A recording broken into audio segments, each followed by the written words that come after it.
Jetez l'ancre vous est présenté par Bois Vert Marine. L'aventure commence ici. Par les concessionnaires Yamaha du Québec et par Beneva.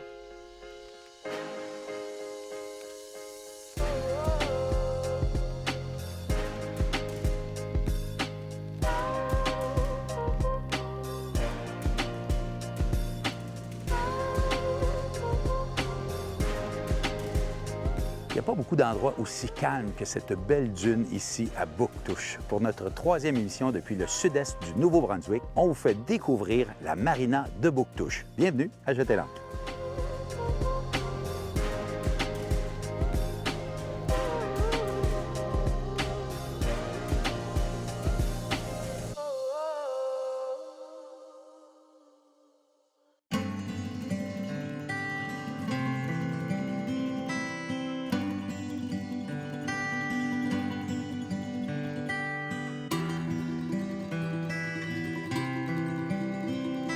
C'est un bonheur pour moi de rencontrer le maire du Grand Bouctouche. Bonjour, M. Aldéo Saunier. Bienvenue chez nous au Grand Bouctouche. On est très, très heureux d'être là. Bouctouche, c'est où? Bouctouche, c'est dans le Nouveau-Brunswick. Oui. C'est une petite communauté francophone, proche de Moncton, dans plein de demi-heure de Moncton. OK. On est choyé que Bouctouche ait été reconnu comme une place de destination touristique. La première année qu'on a ouvert le PSA Grade en 92, on a accueilli au-dessus de 100 000 personnes. Wow. Puis c'est de là, ça a tout développé, et puis développé toutes les choses, surtout lorsqu'on parle des dunes de Bouctouche. Ça, c'est un projet qui a été fait en partenariat avec la famille Irving. Famille importante pour vous ici. Famille très importante pour nous, Ouais. qui a toujours passé beaucoup de temps ici. Il y a plusieurs événements, j'imagine, durant l'été puis durant l'année ici. Oui. C'est là notre festival de modus qui va commencer au mois de juillet, qui va durer 10 jours. On a beaucoup de bonnes choses qui se passent. Ouais. Et puis c'est pour ça qu'on invite les gens de partout, du Québec, partout, de venir nous visiter parce que ça va valoir la peine. Ouais. Parlez-moi un petit peu du centre-ville. Vous avez un beau marché. Là. Le samedi, c'est la place à aller. Notre marché de Fermier, c'est le bijou du centre-ville de Bouctouche. Il célèbre ses 10 ans aujourd'hui. On peut y accéder à pied, mais pour les gens qui sont en bateau aussi, parce que vous avez une belle marina aussi. Ah oui, ah oui. Je suis choyé d'avoir ça. Ben oui. La marina, elle accueille beaucoup de gens qui viennent de Chediac, partout. Carré ici, la marina, c'est un beau modèle. Oui.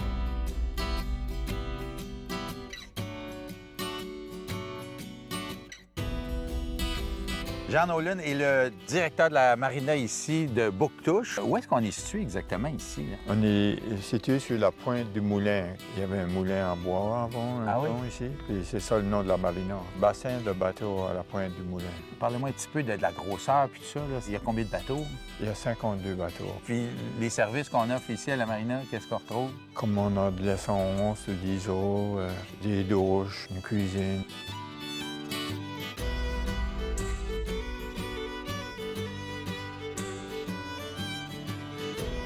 Les 52 places, c'est des gens saisonniers. La plupart, c'est des saisonniers. J'ai des places pour des visiteurs de partout, du Québec. Parle-moi un petit peu de l'histoire de la marina. Ça fait longtemps qu'elle est ici, puis le chalet, la bâtisse, la capitainerie. C'était un entrepôt puis des offices avec des gros réservoirs d'huile. OK. La compagnie Irving, puis ça a été tiré ici en l'année 2000 de son entière grosseur. Puis ça a juste été ouvert, fermé avec des murs neufs puis des vitres neuves. C'est un super bâtiment. Là. C'est presque un musée. C'est presque un musée, oui, vraiment. On est content de faire découvrir ça à nos téléspectateurs du Ouais. Québec. Je pense qu'on va peut-être avoir plus de visites du Québec ici. Bien, ça serait OK, oui, pour certains. Oui. Oui. Merci beaucoup. Ben, merci aussi.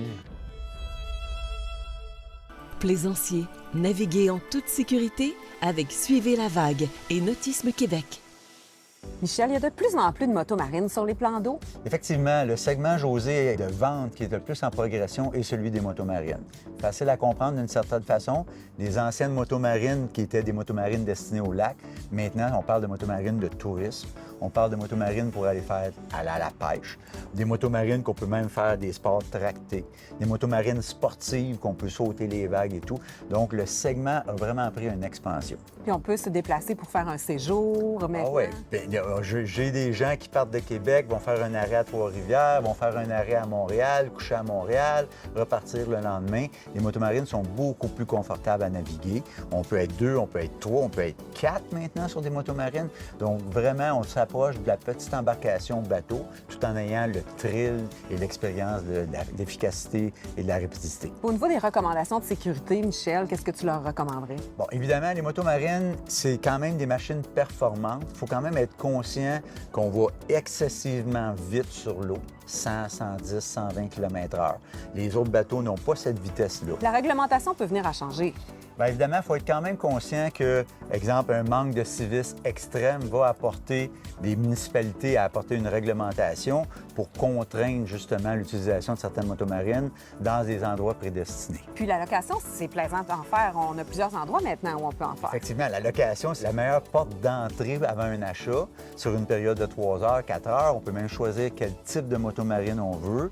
On apprend vraiment comment ça fonctionne et ensuite de ça, on se dirige vers nécessairement un commerçant qui, lui, saura répondre à votre besoin, car sachant que c'est pas simplement une motomarine, mais le type de segment motomarine va apporter encore plus de plaisir dans toute l'activité. C'est une activité tellement agréable à faire quand on le fait en sécurité. Ah, effectivement, quand on y pense, on joue dans l'eau, l'été, il fait chaud, les splash d'eau, il n'y a rien de plus agréable.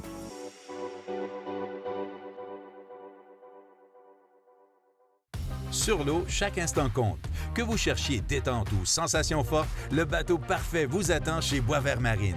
Découvrez nos modèles Beneteau, Lund, Harris, Kingfisher, Wellcraft et Starcraft, propulsés par des moteurs performants pour une expérience incomparable sur l'eau. Notre équipe dévouée vous accompagne à chaque étape, que ce soit pour l'achat, l'entretien ou la personnalisation de votre embarcation. L'aventure commence ici, chez Boisvert Marine, à Sorel-Tracy.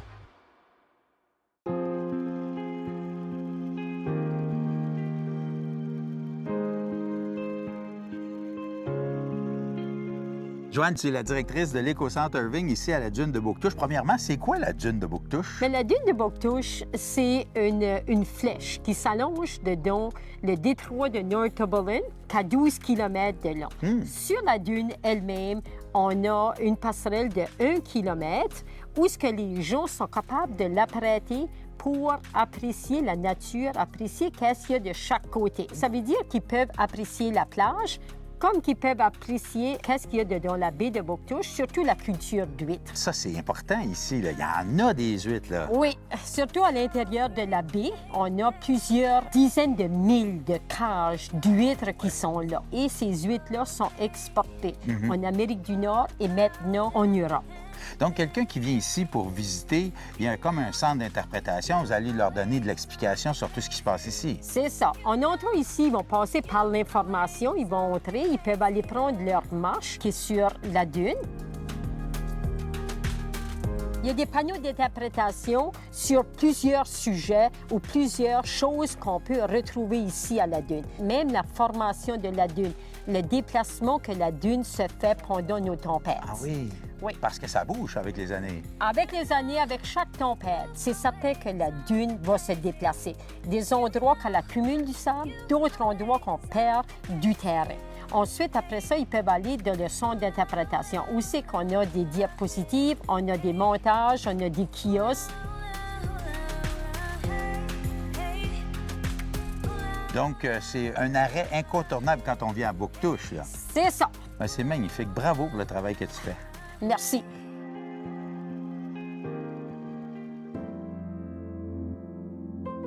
Sherry, merci de nous accueillir ici au Tate House. Qu'est-ce que c'est que cet hôtel? C'est un bel hôtel, hein? Ah oui, c'est un bel hôtel. Puis 8 chambres au hôtel, c'est trendy, puis cozy. C'est comme juste au coin de la rue, au Main Street, Shediac.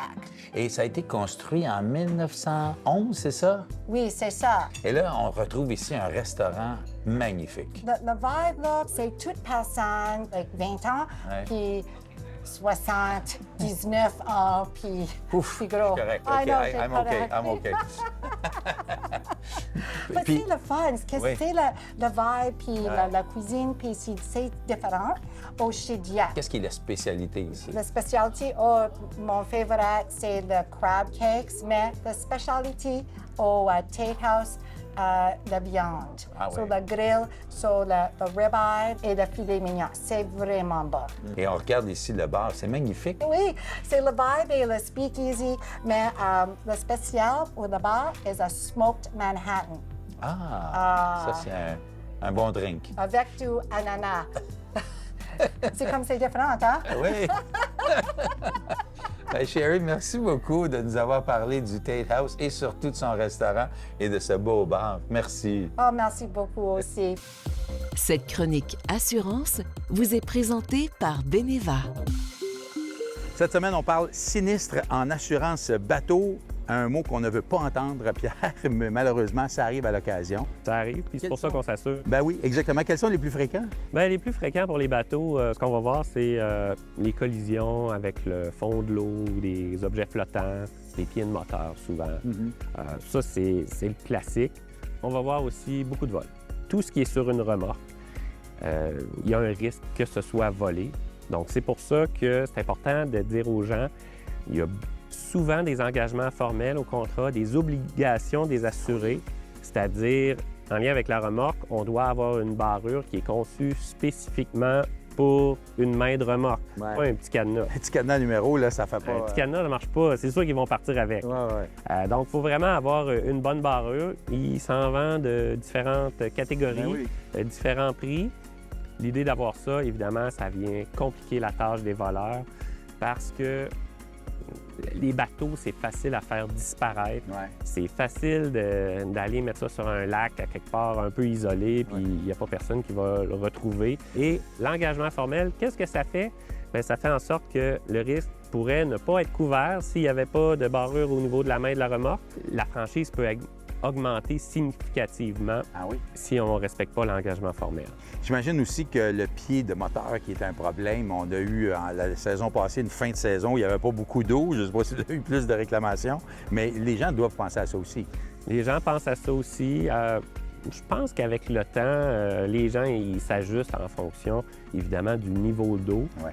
On a eu des réclamations, mais on en a comme on en a à chaque année. Donc, il faut vraiment vérifier son contrat dès le départ. Exactement. En début de saison, si on regarde son contrat, les engagements formels, les obligations de l'assuré, habituellement, ils vont être mentionnés de façon très évidente sur le contrat. On regarde ça, on sait qu'est-ce qu'on a à faire pour le reste de l'été pour que, évidemment, respecter toutes les conditions du contrat. Avec ça, tout va bien aller. Merci beaucoup, Pierre. Merci, Alain.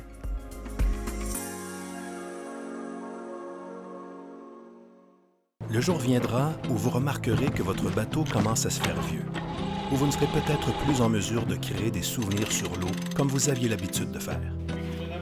Mais ce qui est vieux aujourd'hui peut être renouvelé. Et cela va au-delà de la simple performance. Nous pensons aussi à la tranquillité d'esprit. Il est temps de créer de nouveaux souvenirs.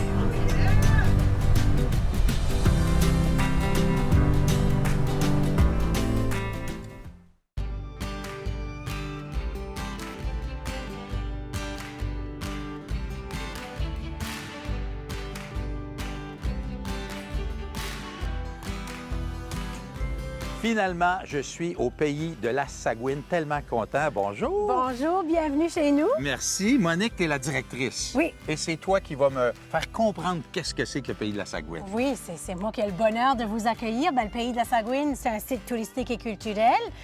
Ici, à Bouctouche, dans le sud-est du Nouveau-Brunswick. On existe depuis 1992. C'est inspiré de l'œuvre de la grande auteure de renommée internationale, Antonine Maillet. Puis, notre mission, c'est vraiment de faire rayonner la culture acadienne, de partager la joie de vivre, d'accueillir la visite. Puis, on fait ça avec du théâtre, de la musique, de l'animation, de la nourriture, tout ce qu'il faut pour être heureux. J'ai déjà hâte. Si on y allait? Oui, viens-t'en.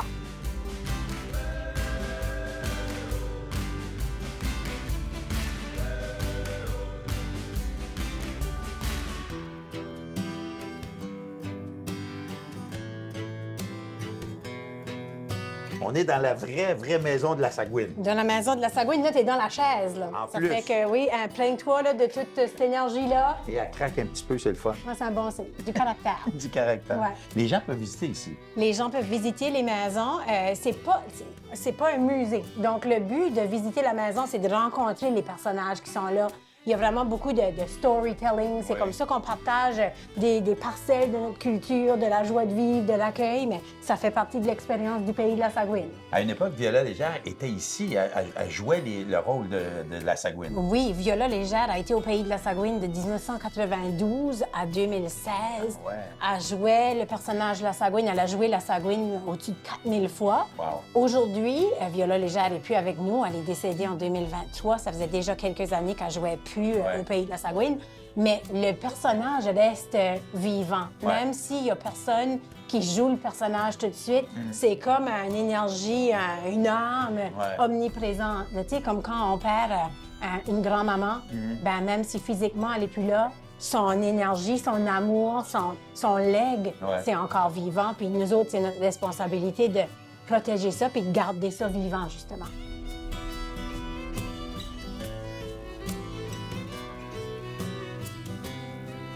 Tu peux pas venir au pays de la Saguine puis pas avoir ton initiation de poutine. Là, c'est pas de la poutine québécoise. La poutine acadienne, c'est fait à base de pommes de terre qui sont râpées, qui sont essorées.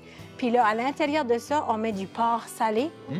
Il y en a qui mangent ça avec du sucre, de la cassonade. Il y en a qui mangent ça avec de la mélasse. C'est sacrilège de manger ça avec du ketchup. OK. OK, ça fait que Fait que je vais mettre de la cassonade. cassonade, c'est le mieux. C'est salé, là, c'est réconfortant, puis...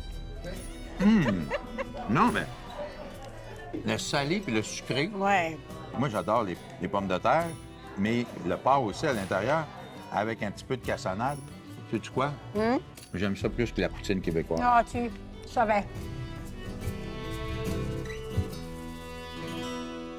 Cette chronique équipement vous est présentée par Atmosphère, le meilleur du plein air. Cette semaine, on va s'adresser peut-être à des grands-papas, des grands-mamans qui ont des bateaux et qui veulent amener leurs petits-enfants à l'eau, des vestes de flottaison. Vous pourriez en acheter quelques-unes pour votre bateau et ce serait bien prudent. Qu'est-ce que tu nous présentes cette semaine?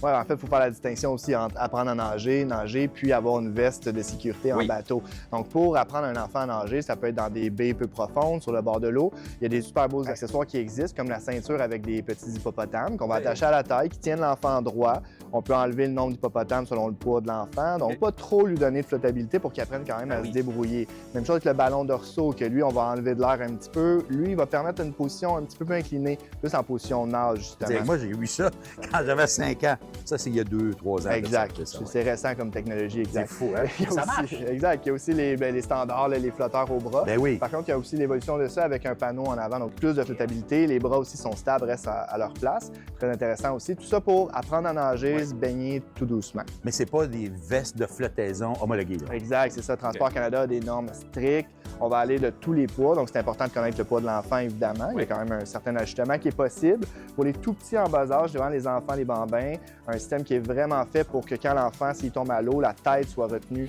vers le haut. Le panneau, plus de flottabilité est sur le dessus, la tête est soutenue. Les sangles aussi permettent de ramener l'enfant vers nous très facilement. Même chose, un peu plus grand, il va y avoir différentes tailles. Encore là, avec les panneaux, les éléments réfléchissants, tout ce qui est possible pour voir l'enfant, l'entendre, même des sifflets intégrés. Donc, s'il arrive quoi que ce soit, l'enfant va être visible et repérable. Et là, ben, s'ils veulent faire un peu de sport aussi en arrière des bateaux, là, on rentre dans des vestes peut-être plus cool pour les jeunes. Exact. Donc là, il n'y aura plus de collets nécessairement. Les enfants vont être plus à l'aise, vont peut-être être plus actifs aussi, justement. Les matériaux aussi qui réagissent bien avec l'eau, qui sont très confortables aussi. Donc, plein de belles idées pour passer de belles journées sur l'eau. Merci beaucoup. Merci à toi, Alain.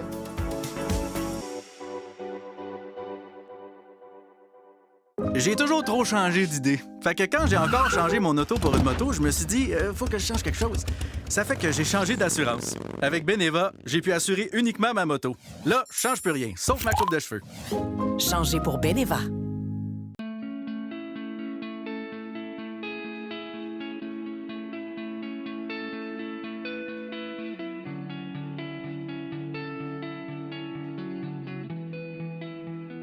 Comme à chaque émission, je m'en vais faire un beau tour de bateau avec un plaisancier, puis regardez-moi l'embarcation. Je m'en vais avec un pêcheur, il s'appelle Marcel. Est-ce qu'il y a un capitaine Marcel ici? Oui. Permission d'embarquer? Embarque. Comment ça va? Ça va bien, toi? Très bien, merci de m'accueillir sur ton beau bateau. C'est beau. On va-tu aller à la pêche ou on va aller se promener? On va aller se promener. OK, parfait.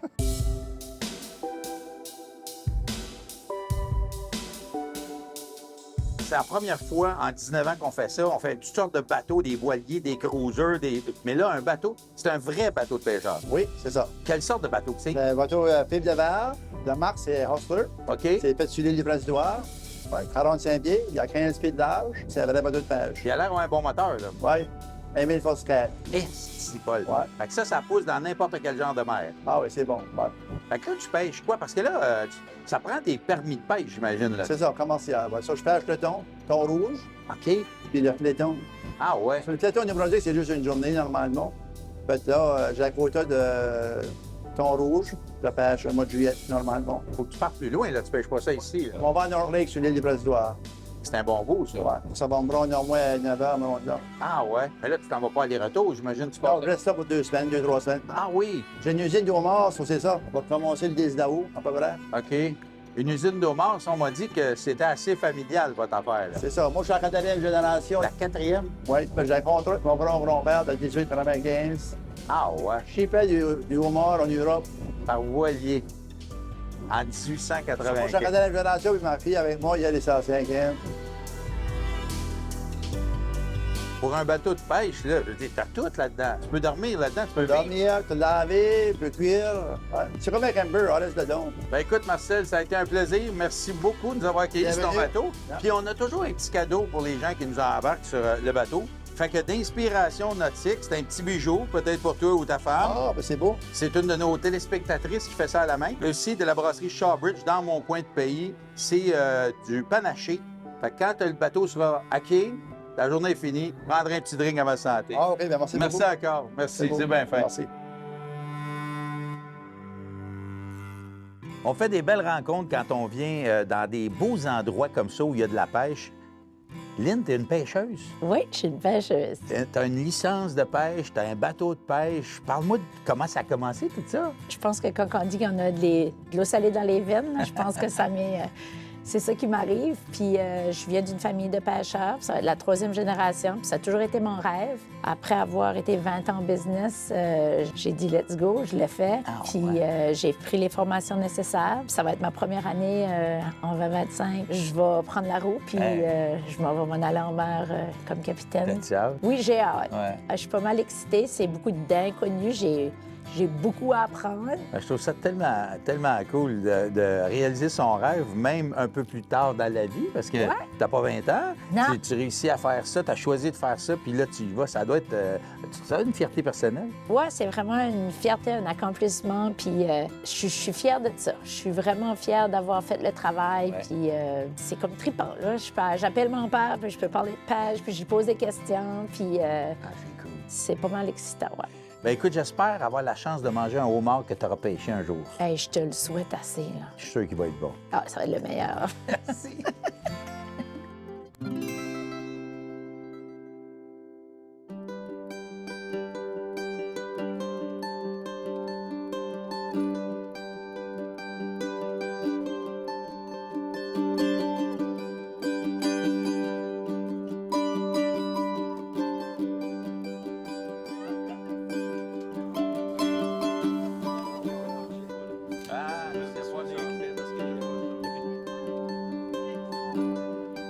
C'est à peu près le plus beau repas qu'on a eu en 19 ans de Jeter l'ancre. Repas de fin de tournage. Alan Burns, Rob, merci. Les gars, vous avez fait une job incroyable pour l'organisation de ce tournage-là. Les gens ne comprennent pas comment c'est difficile de monter une émission, de préparer tout ça. Vous en avez fait 3 avec Marina. Vraiment, merci, Alan. T'as travaillé fort, je pense, hein? Ça nous fait un grand plaisir de vous accueillir au Nouveau-Brunswick. L'accueil est incroyable. Tout le monde a été super fin. En tout cas, je mange du homard, je mange du steak. Moi, je me pince. Je me pince. J'y crois pas, je me pince. Salut tout le monde, on se revoit la semaine prochaine. Santé tout le monde. Jeter l'ancre vous a été présenté par Boisvert Marine. L'aventure commence ici. Par les concessionnaires Yamaha du Québec et par Beneva. Pour du contenu exclusif et revoir les émissions, visitez jeterlancre.tv propulsé par Octantis.